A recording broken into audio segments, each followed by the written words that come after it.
Une pratique religieuse, quelle que soit la tradition dans laquelle elle s'inscrit, a pour fonction d'ouvrir le temps, de faire de chrono le temps qui dévore, un kéros, le moment favorable, l'instant juste, ouvert justement à ce qui le transcende. Dans cet instant qui dure, ce n'est plus le temps qui nous emporte, c'est nous qui sommes assez vastes pour le contenir. Nous ne sommes plus l'objet ou le jouet du temps, mais un sujet qui l'habite et s'y déploie.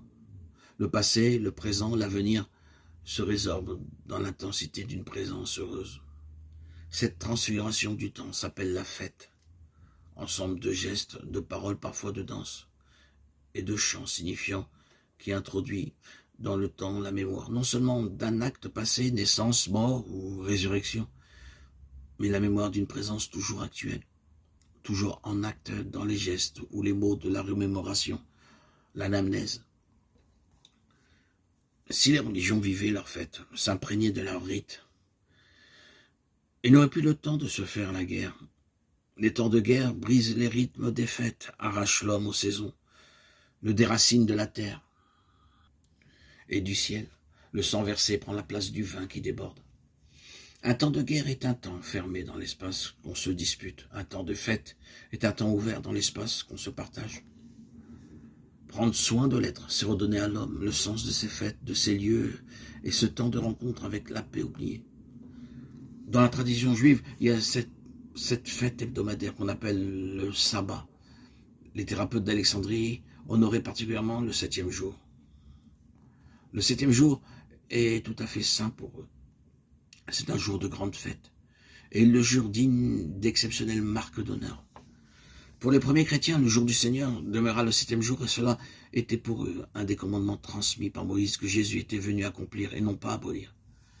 Ce n'est qu'après 135 que Hadrien interdit aux Juifs d'étudier la Torah, de circoncire leurs fils et de pratiquer le sabbat.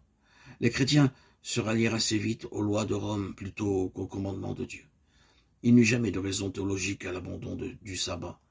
Les seules raisons que les historiens trouvent aujourd'hui à cet abandon sont d'ordre sociologique, où, hélas, les antisémitismes naissant de cette communauté hérétique qui se séparait de plus en plus de ses racines hébraïques, les Juifs qui reconnaissaient Jésus comme le Messie s'appelaient alors des minimes, des hérétiques, et pas encore des chrétiens. Quoi qu'il en soit, samedi, dimanche ou vendredi pour les musulmans ou un autre jour pour ceux qui le veulent, l'important c'est d'entretenir ce rappel hebdomadaire que l'homme n'est pas fait seulement pour produire, faire, travailler. Il est fait aussi pour être et se reposer.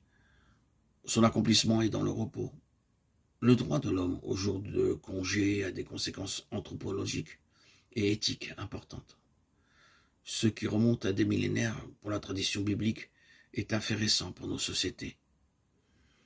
Il est dit que le jour du sabbat, l'homme reçoit une âme supplémentaire, c'est-à-dire qu'il reçoit dans cette ouverture du temps à ce qui le transcende une animation, non seulement végétative, animale ou rationnelle, il reçoit une animation contemplative, dans le silence du cœur et l'apaisement de ses membres.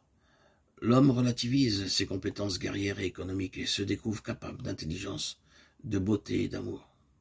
Capax Dei.